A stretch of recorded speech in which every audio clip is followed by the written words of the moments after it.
Tuhan, terima kasih ya Bapa. Kami tahu malam ini Kau akan melepaskan kami dari segala ikatan. Kau akan memberikan kelegaan. Kau menjadikan kami hidup yang merdeka ya Bapa. Sehingga kami boleh melayani Kau lebih sungguh lagi dan bergairah di dalam Engkau ya Tuhan. Dan api semangat itu boleh terus mengalir di antara kami sama kekasih Tuhan. Terima kasih Bapak. Berikan kami hati dan telinga seorang murid supaya kami boleh paham dan mengerti maunya Tuhan, rencana Tuhan dalam hidup kami. Terima kasih Bapak. Terceliklah kami melihat kebenaran di dalam nama Yesus. Mari sama-sama yang mengasihi Tuhan kata kami. Amin. Oke, saya persilakan. Shalom saudara. Puji Tuhan ya, hari ini sungguh merupakan satu sukacita yang besar buat saya ya, beribadah bersama jemaat di GSJA Fajar Baru ya. Dan terima kasih untuk Ibu Gembala, Ibu Ketut ya, dengan Pak Putu.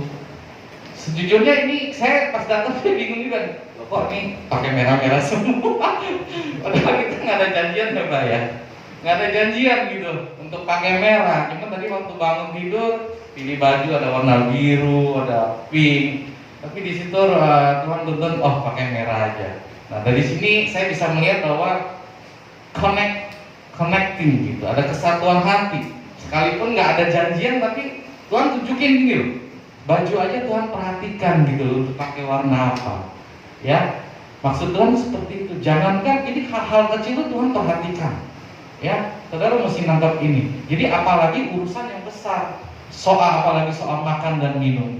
Ya, karena bukti dan nyata yang sudah Tuhan nyatakan, karya salib, di mana Dia telah mau menggantikan kita yang dimana harusnya kita dihukum dan disalibkan, tapi Dia mau digantikan oleh Yesus Kristus. Jadi nyawa aja Tuhan kasih, apalagi soal makan dan minum. Ya, jadi makanya sering Tuhan berkata jangan khawatir, jangan takut. Ya, kalau kita sering baca surat cinta Tuhan itu Alkitab, kalau kita baca jangan khawatir, jangan takut. Kalau saudara perhatikan perkataan jangan takut di dalam Alkitab itu, kalau dihitung ada total 365. Hebat ya Tuhan ya. Saking paham dan ngertinya 355. Artinya setiap hari Tuhan selalu menguatkan kita apa? Jangan takut, jangan khawatir. Kenapa kita mesti takut dan kuat untuk jangan khawatir? Karena Allah yang kita sembah itu adalah Allah yang hidup. Amin. Allah yang perkasa, di mana Allah yang selalu menyatakan sekalipun Dia nggak kelihatan, tapi perbuatan tangannya nyata. Ada amin saudara? Nah, sebelum saya masuk dalam topik kita hari ini bertumbuh melalui kegagalan. Ya, pas saya masuk duduk saat berdoa menyembah, saya lihat ini persembahan untuk Tuhan. Ya, jadi saya lihat ini, saya duduk, saya merenung sebentar. Ternyata ini salah satu pesan yang penting juga. Makanya terpapar di depan hadapan saudara ini, persembahan untuk Tuhan. Apa sih maksudnya Tuhan? Persembahan untuk Tuhan ini, saya nggak di situ itu saya Matius 2 ayat 11. Tapi Roh Kudus bawa kita untuk membahas di Roma 12 ayat 1. Boleh bantu? Nah, sebelum kita masuk dalam topik kita lalu ini dulu. Roma 12 ayat 1 mengenai persembahan, ya. Persembahan yang benar, persembahan yang betul. Artinya ada persembahan yang nggak benar. Artinya ada persembahan yang nggak betul. Nah, maka kita mau lihat di Roma 12 ayat 1 ini, persembahan yang seperti apa sih yang Tuhan mau? Ya. Nah, ini dia. Karena itu, saudara-saudara, demi kemurahan Allah, ada nasihat. Aku menasihat kamu supaya kamu mempersembahkan tubuhmu sebagai apa? Persembahan yang hidup. Artinya ada persembahan yang mati. Tapi Tuhan nggak mau itu. Tuhan kendaki adalah persembahan yang hidup, yang kudus dan yang berkenan kepada Allah. Itu adalah ibadahmu yang sejati. Artinya apa? Banyak ibadah yang nggak sejati. Ibadah yang nggak sejati itu seperti apa? Ya, nanti kita akan bahas ada dua model murid Ya, nanti selanjutnya ada kita lewati. Jadi kalau kita baca, Tuhan maksudnya apa sih persembahan tubuh? Bukannya tubuh kita, badan kita lalu kita persembahkan, ya kan? Ya, di atas korban, enggak. Maksud daripada persembahan tubuhmu itu adalah Tuhan ingin karakter saudara. Tuhan ingin karakter saudara dan saya boleh terus diubahkan hari demi hari semakin menyerupai kepada Kristus. Ya. Jadi ibadah itu yang sejati itu ternyata luas, tidak terikat, bebas, tidak hanya di mimbar. Ibadah yang sejati justru pada saat kehidupan hari-hari saudara, di mana saudara bekerja, ya, itu ibadah saudara yang sejati. Di mana yang saudara tonjolkan adalah Yesus. Jadi Yesus itu jangan ditonjoli pada saat lagi di mimbar, jangan pada saat lagi khotbah Yesusnya keluar. Tapi begitu keluar gereja, lewat hari-harinya ngomongnya ngegas. ya, disenggol dikit aja langsung hatinya panas. Itu belum ibadah yang sejati. Itu ibadah yang palsu. Ya, justru harus saudara dan saya harus membuktikan ketika di dunia ini, di luar ini, masih ada Yesusnya di dalam hidup kita? Masih ada nggak yang namanya kasih? Masih ada nggak yang namanya pengampunan? Kalau misalkan itu semua nggak ada, artinya kita berbohong pada Tuhan. Minggu holy, Senin sampai Jumat, nipu orang, bahkan kadang nipu jemaat, betul? Ya kan? Ya, kadang-kadang ada yang serigala menyusup dalam satu gereja, ya kan? Makanya Tuhan bilang ada serigala, ada domba. Nah, nanti kita pelajari. Oke, ya, kita mulai langsung dari slide pertama. Tema kita bertumbuh melalui kegagalan.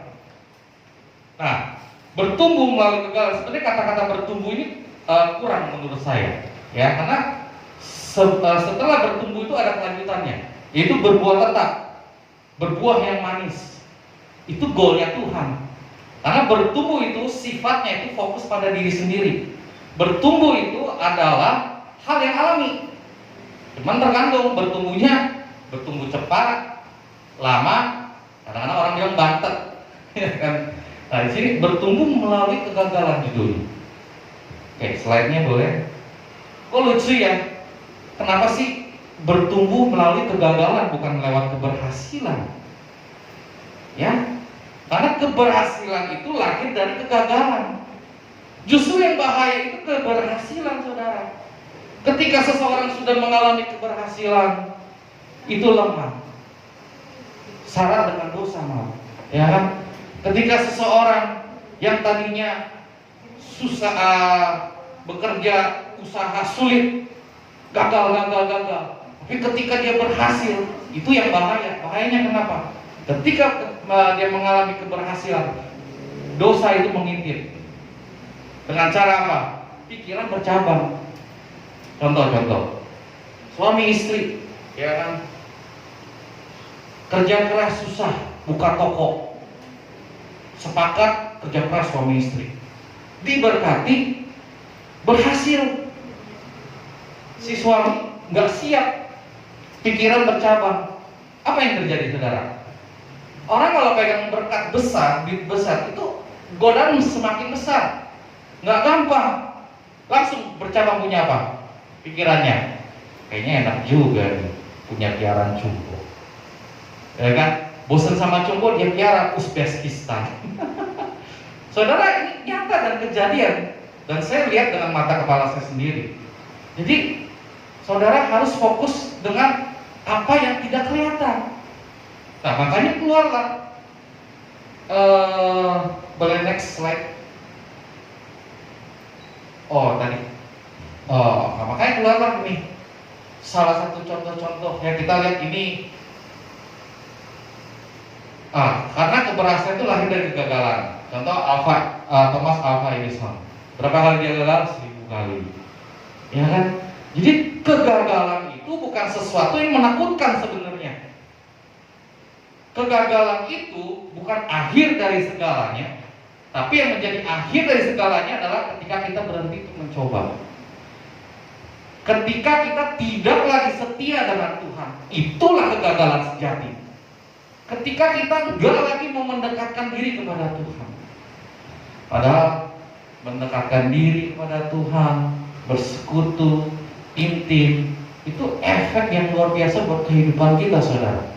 Ya, makanya keluar istilah gini kan, kalau kita ngobrol sama teman, iya, kalau misalkan kita bergaul sama pemancing, iya kan, kita jadi ikut mancing. Ya sering dengar ini ya. Kalau gaul sama penjudi, gimana? Nah, jadi ikut main, jadi penjudi. Tapi kalau saudara bisa bayangkan itu, kalau saudara bergaul erat dengan Tuhan, nah, yuk bayangin, dahsyat. Oh, dahsyat saudara. Nah, makanya selain Thomas Alva, next ada lagi. Nah, ini kita sering makan nggak? Mungkin dulu waktu kecil lebih sering makan ya. Kalau sekarang kita udah kurang-kurangin. Colonel Sanders ditolak dari pekerjaan lebih dari 1000 kali. Ya, sebelum dia berhasil menjual resep Kentucky Fried Chicken-nya. Apa aja yang dia coba? Dia coba di dunia pertanian, ya. Pengacara dia pernah, penjual asuransi pernah, pemadam kebakaran. Dia alami dan semua gagal. Dan makanya yang terkenalnya pas saat dia lagi udah rambut putih. Kenapa? Karena suksesnya waktu dia berumur sekitar 70-an, misalnya 60 atau sekitar. Ya. Nah, ini ada dua tokoh yang dari dunia yang kita tahu, yang pada umumnya. Nah, ini dari tokoh dari Alkitab, Yusuf. Ya. Boleh next, Yusuf. Wow, kalau kita baca pelajari kehidupan Yusuf, saudara, itu luar biasa. Ya, saudara bisa bayangin Yusuf terima janji Tuhan, ya, dari mimpi, janji yang begitu indah bahwa dia akan dipakai Tuhan luar biasa sampai dia menjadi orang nomor 2 di Mesir. Itu janji Tuhan, dari arti daripada mimpi dia itu. Tapi proses perjalanan hidupnya nggak sesuai dengan janji Tuhan. Tapi karena dia punya iman.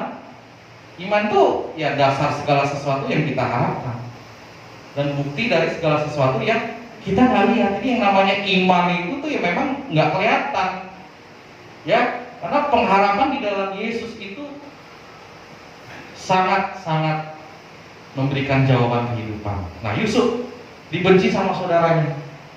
Nggak enak saudara, tinggal satu rumah, punya saudara tapi dibenci karena mimpinya itu. Ya, apa yang dialami? Dibuang ke sumur, dijual sebagai budak, difitnah, padahal dia melakukan kebenaran loh. Padahal dia nggak jahat loh. Kalau secara bicara adil nggak adil, dia bisa komplain sama Tuhan. Tuhan ini nggak adil nih. Saya nggak pernah jahatin orang deh.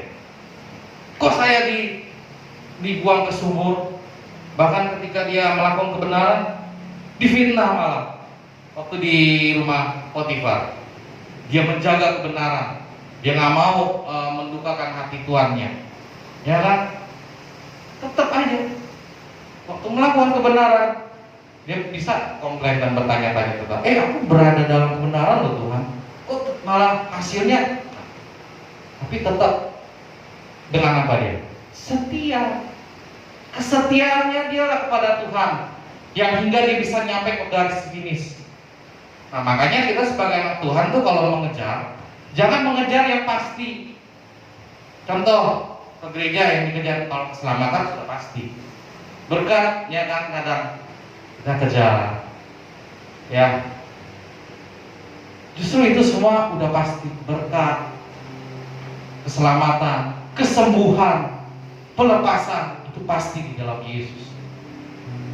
Malah itu janji Tuhan, kerinduan Tuhan. Makanya Tuhan bilang, aku bukan kita loh. Tuhan sendiri yang ngomong loh. Aku ini datang. Aku datang. Bayangin, Tuhan yang datang. Supaya apa? Supaya mereka yang percaya padaku nggak kekal. Terus Tuhan bilang, aku ingin berikan kelimpahan. Artinya apa? Berkat, kesembuhan itu pasti memang sudah Tuhan sediakan. Justru yang perlu kita kejar adalah kesetiaan, seperti Yusuf. Ya. Oke, boleh next selanjutnya. Nah, ini firman-Nya hari ini. Yakobus 1:2-4. Lihat, saudara perhatiin. Makanya Tuhan tuh di luar pikiran kita. Soal belum kita baca, jawaban Tuhan kasih duluan di atas. Hebat kan? Hah? Persoalan kita belum baca, tapi Tuhan udah kasih jawaban, itu iman dan hikmat. Wow, iman seperti apa ini? Ternyata ada iman yang mencela-mencela. Iman Thomas yang berkata begini, padahal saat itu udah diberitakan bahwa Yesus itu bangkit, tapi muridnya nih yang satu ini, si Thomas, sampai ngomong, ya bahasa hari-hari begitu, kalau sampai ini loh jariku, kalau nggak sampai aku cucukin lukanya Tuhan Yesus, aku sih nggak percaya Tuhan bangkit. Itu iman yang butuh pembuktian. Percaya kalau melihat. Nah, ini kualitas iman yang satu. Tapi ada satu lagi kualitas iman yang Tuhan kehendaki, ya, itu hikmat. Iman sekalipun terjadi pada saat Sadrak, Mesak, dan Abednego, ya, dia melakukan kebenaran, dia mau dihukum masuk ke dalam dapur api karena melakukan kebenaran, tidak mau menyembah patung daripada raja. Bahasanya dia bilang ini, sekalipun Tuhan nggak tolongin, padahal dia tahu Tuhan pasti tolongin. Tapi dia ngomong, biar kata Tuhan nggak nolongin, tetap aku menyembah Tuhan. Saudara, iman sekalipun, ini yang Tuhan cari. Ya, saudara-saudara, anggaplah satu kebahagiaan apabila kamu jatuh ke dalam berbagai pencobaan. Sebab kamu tahu bahwa ujian terhadap imanmu menghasilkan keteguhan. Dari iman lahirlah keteguhan, dan biarlah keteguhan itu memperoleh buah yang matang, supaya kamu menjadi sempurna. Sempurna itu bicara Yesus. Berarti kehendak Tuhan adalah kita ini disempurnakan untuk menyerupai kepada Kristus dan utuh dan tidak kekurangan satu apapun. Ya, jadi fokusnya jangan cuma sampai bertumbuh, tapi berbuah lebat, buah yang matang. Ya, kalau pohon berbuah, yang nikmati itu bukan pohon itu sendiri, orang sekitar. Contoh kamu tuh berbuah nih, yang nikmati kita, buahnya manis gitu kan. Ya, nah itu dia kehendak Tuhan, kita mesti tanggap ini. Oke? Nah, gimana sih caranya supaya kita bisa melewati pencobaan ini dengan kemenangan yang gilang gemilang? Ya, boleh next slide. Ya udah, kita ada pilihan untuk jadi murid sejati. Karena hanya murid sejatilah yang bisa melewati segala percobaan dengan kemenangan. Murid sejati. Nah, murid sejati ini ciri-cirinya apa? Nah, yang sebelahnya itu tim hore, ya. Jadi kalau di Alkitab, kalau saudara baca, ketika Yesus melakukan banyak mujizat dan pengajaran, itu banyak orang berbondong-bondong. Ya, tapi nggak semuanya murid. Kenapa? Kalau yang namanya murid itu siap berkorban untuk Tuhan. Tapi kalau tim hore ini nggak mau, dia cari cuan aja. Ya, dia lihat ada kesembuhan, ada doa berkat di Uber. Itu tim hore. Ya, tapi yang Tuhan kehendaki adalah murid yang sejati. Makanya pesan Tuhan yang terakhir itu, ya, pergi dan jadikan semua bangsa muridku. Bukan jadi orang Kristen aja, tapi jadi murid. Nah, kita lihat murid sejati dengan dasar yang kuat, itu batu karang. Nah, itu ada di Matius 7 ayat 24. Di mana di situ Tuhan menceritakan dua pribadi, manusia bodoh dan manusia yang bijaksana. Manusia yang bodoh adalah mendengar dan tidak melakukan firman Tuhan. Tapi yang bijaksana tidak hanya mendengar tapi melakukan. Sama-sama mendengar loh. Ternyata dua-duanya ada di dalam gereja, tapi bukan di sini ya saudara ya. Kita tahu itu ada di pedalaman Papua, ya.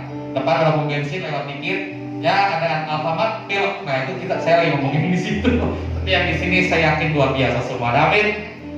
Nah, pertama dasar yang kuat, ya. Di situ kita dipilih untuk menjadi orang yang bijaksana. Karena orang yang bijaksana adalah orang yang bisa menyelesaikan segala percobaan dan masalah. Oke, boleh next lagi. Poin yang keduanya, nah, ini yang Matius 7:24, ya. Nanti saudara bisa baca di rumah. hati yang tulus. Murid yang sejati pasti memiliki hati yang tulus. Tulus itu seperti apa sih, saudara? Oke, saya akan cerita. Tulus itu seperti ini. Saya pernah ditegur masalah hati yang tulus. Jadi ketika satu kali di mall, dalam parkiran itu kan mau masuk lift ya. Saya sendiri, dan ketika mau masuk dalam basement itu kan ke atas, itu di depan saya itu ada orang tua dua, sepasang orang tua, anak muda bawa kereta dorong. Jadi saat itu saya di belakang, tapi saya buru-buru lari duluan karena saya tahu mereka akan sulit untuk membuka pintu kaca. Saya jalan dulu, saya buka, lalu mereka masuk. Saya bukakan mereka. Ketika saya buka itu, apa yang terjadi, saudara? Di hati kecil saya pasti kan haus pujian kan, minimal senyum kayak gitu ya, boro-boro terima kasih. Saat itu mereka melewati saya begitu aja, seperti saya tuh nggak ada. Nah itu saya dongkol dan saya kesel. Dalam hati saya ini orang udah ditolongin, lihat aja kagak, ya kan? Tapi di situ saya malah ditegur oleh Tuhan. Apakah ini yang namanya ketulusan? Kalau kamu tulus untuk melakukan hal itu, apapun timbal balik dari orang itu, kamu tidak akan hilang sukacita kamu. Seperti yang Yesus lakukan, ya kan, di atas kayu salib dia melakukan kebenaran, dia dicaci maki, tapi dia tidak merasa dirugikan dengan hati yang tulus. Nah itu dia. Hati yang tulus itu ya lakukan aja. Mau orang kayak gimana, yang penting aku sudah berbuat baik, aku sudah tulus. Kita bisa belajar dari Yesus, belajar dari orang tua kita. Seorang ibu ya yang melahirkan anaknya, membesarkan anaknya, ya kan, tidak mengharapkan sampai muluk-muluk anak nanti harus bayar harga, bayar ini, bayar enggak. Asal lihat anak senang, anak bisa hidup, jadi orang aja udah, orang tua udah senang. Ya. Nah kalau yang tim Hore ini boleh next, ada lagi. Itu hatinya nggak tulus. Itu yang poin kedua. Poin yang ketiga, apalagi ya selain dasar yang kuat, hati yang tulus. Ketiga, gaya hidup doa pujian penyembahan. Ya, dari dasar yang kuat lahirlah hati yang tulus. Hati yang tulus. Setelah hati yang tulus, gaya hidup doa pujian penyembahan, kita bisa belajar dari siapa? Gak usah jauh-jauh, dari Daud. Saudara kalau baca Mazmur, bahasanya begitu indah, kata-katanya begitu manis pada Tuhan. Ya, dari Daud luar biasa. Nah, kalau dari si tim Hore itu doa yang egois. Kalau yang doanya Daud itu yang modelnya tuh mikirin orang doanya, doain si A, doain bangsa negara. Tapi kalau tim Hore itu doa yang fokus pada diri sendiri. Tuhan jagain tokoku, ya kan? Tuhan jagainnya, Tuhan jadi tukang jaga. Tapi kalau yang murid Kristus, bahasa doanya itu kan begitu lagi, gitu. Lebih arahnya berkorban bahkan. Nah ini setelah ketiga, poin terakhir, saudara, memiliki kerinduan untuk berubah. Itu kerinduan Tuhan juga. Makanya keluar lagu, ku mau sepertimu Yesus, disempurnakan selalu. Nah saudara, dari keempat poin inilah, kalau kita miliki sebagai murid Kristus, maka kita bisa melewati berbagai persoalan. Apapun persoalan, kita bisa lewati dengan iman, percaya kepada Yesus, dan hikmat daripada Tuhan. Jadi kalau saya tambahkan ilustrasi ya, sama halnya ketika kita di sekolah. Kalau saudara sekolah berhadapan dengan guru memberikan pengertian, pemahaman, saudara nggak ikutin, saudara nggak ngerti. Ketika diberi satu soal, kira-kira ngerti nggak? Nah, karena kita nggak ngikutin. Tapi ketika kita fokus sama Tuhan, ya, fokus dengan firman-Nya, di situ kita ngerti. Lalu hikmat Tuhan turun. Jangankan satu persoalan, 1000 persoalan, Tuhan bisa bawa kita lebih daripada seorang pemenang, karena Dia adalah yang hidup dan dahsyat. Amin. Jadi saya akan tutup dengan kesaksian saya. terakhir. Jadi belum lama papa meninggal, ya, sekitar 2 tahun lalu. Jadi ketika papa meninggal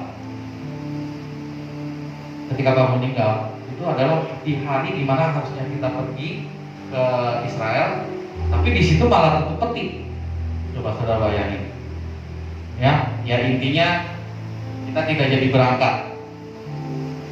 Siap dana angus, uang angus. Saya bilang istri kita ikhlas aja. Ya udah siap ya. Yang penting kita urus papa. Nah, singkat cerita, saya hanya bilang sama Tuhan ini, Tuhan, kalau memang benar harus hilang nggak apa-apa. Tapi di hati kecil saya ngomong gini, masih ada mengharap Kak. Tapi sebenarnya sih kalau buat Tuhan, kalau Tuhan mau balikin sih nggak susah jadi. Tapi ya balik lagi terserah Tuhan lah. Saya nggak mau paksa Tuhan gitu loh. Saya nggak mau paksa Tuhan ngikutin kehendak saya. Justru kita harus balik. Kita harus paksa diri kita untuk ngikutin kehendak Tuhan, maunya Tuhan. Udah saya ngikut aja. Udah asuransi telepon, ternyata ada bayar asuransi. Pak, ini perjalanan Bapak buktikan ya, Bapak tuh punya orang tua meninggal, surat kematian bla bla bla bla. Oke. Ternyata saya nggak punya. Ternyata saya punya surat akta lahir itu nggak ada nama papa. Karena kan mereka kan orang dulu suka kawinnya nggak resmi gitu kan. Jadi nggak ada, cuma nama mama doang. Gimana membuktiin saya ini anak si papa gitu kan? Balik lagi dari tadinya mau ada pengharapan, kandas lagi. Tapi balik lagi, ya besar aja deh. Nah ini yang Tuhan buat. Saya telepon cici saya, saudara Cici, ada nggak sih surat yang membuktikan bahwa saya ini anak papa? Nggak ada. Bahkan di kakak pun nggak ada. Ya udah, disinilah Tuhan nyatakan. Yang tadinya sudah nggak ngarepin, malah Tuhan kasih. Satu kali cici saya digerakkan oleh Roh Kudus untuk bongkar kotak lama, dan ditemukan di kotak lama itu surat, bukan akte lahir, bukan surat lahir, keterangan rumah sakit. Suratnya udah butut banget. Ketemu, langsung dia kabarin saya. Saya nggak panggil saya, namanya Alun. Loh, ini ada surat ini. Wah, saudara, saya di situ benar-benar kagum sama Tuhan. Ya, yang tadinya saya ikhlasin, malah Tuhan kasih. Surat yang nggak pernah saya pikir ada, bisa tahu ada. Hingga akhirnya apa? Dari asuransi itu kita bisa dapat balik kembali uangnya. Nah, dari kesaksian saya ini, semoga menjadi hanya. Terima kasih untuk kesempatannya buat jemaat GSDA.